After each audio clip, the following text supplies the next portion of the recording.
welcome to the Sci-Fi Invasion. I'm your host, Joey Hollywood, and I'm trying to get through all 50 movies in this 50 movie box set from Mill Creek in 50 weeks.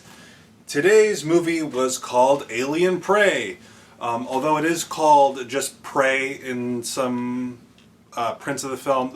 Even though it was called Alien Prey on the box set, the menu said just Prey, and then when I push play on the movie, it just said Prey on the title card.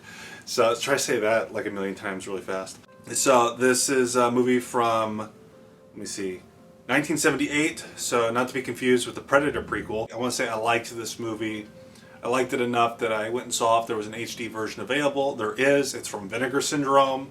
Wonderful boutique Blu-ray label. I actually learned a little bit about this movie because I found it incredibly interesting. I looked at some reviews, which I don't normally do when I do these things because this is incredibly off the cuff. There was originally supposed to be a sequel to this movie called Human Prey, and I kind of wish that came about. It never happened.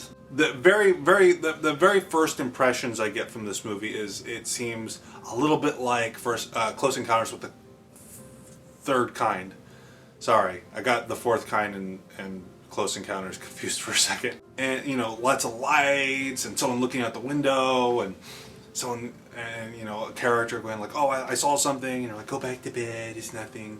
This movie revolves around two lesbians that live in isolation, and an alien lands and starts killing people in the surrounding areas, but it looks like a human, and it becomes more familiar with these two lesbians, and it's interesting. And I was interested in the movie before it really got started. I felt like there was a bit of a quality to this movie that some of the other movies on the set didn't have, so that's why I started looking up things about it. And a lot of the reviews I read about this said that it was a critique of toxic masculinity or just masculinity in general. And as I was watching it, I did not get that at all, because the male character that all these reviews said was analyzing, you know, the more detrimental traits about men, he doesn't represent those at all. He's just a mindless killing machine, and when he's not doing that, he's just like, I don't know what fun is. How do you game? You know, he's just a blank slate that occasionally kills throughout the film. What's interesting about it is that the character, if it is analyzing anything, it's possibly a critique of domestic abuse in lesbian relationships, because the short-haired lesbian, I guess the butch, is very freaking evil. She's very controlling over the more feminine lesbian. She's just controlling. There's Stockholm syndrome.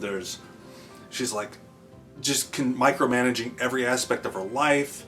She's putting the other girl in like this bubble, and like, you have to act this particular way, and she's very, very jealous of the alien character.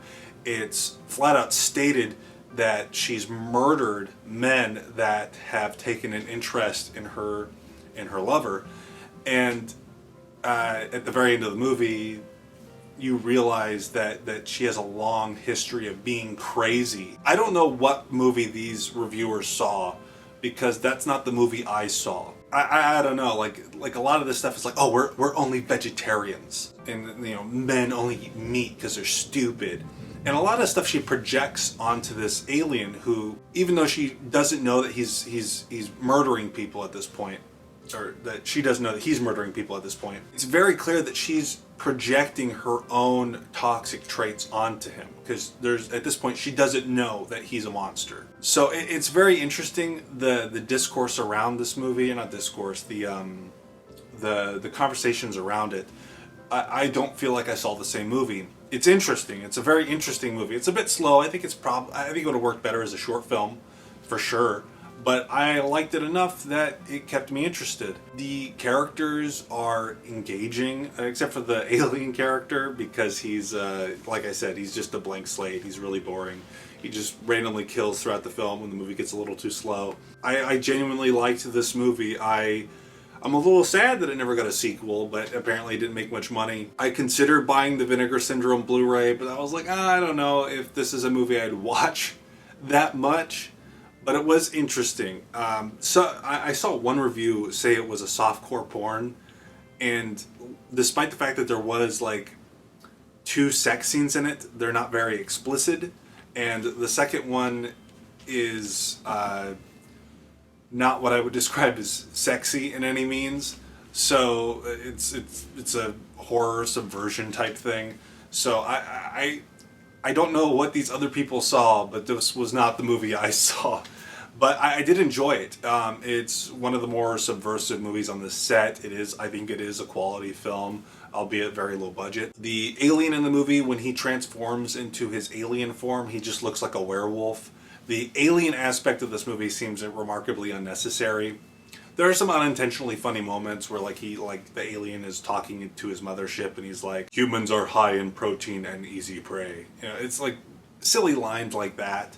But this movie, I think, really could benefit from a remake. Like, I think you could make a pretty awesome remake of this movie. You know, a very scary one. But, you know, well, it was... I liked this one. I think you should watch. This is definitely a must-watch for this set, I would say. But, yeah, that's it for now. Thank you for watching. I'll see you next time. I'm Joey Hollywood. Remember, please be kind and rewind.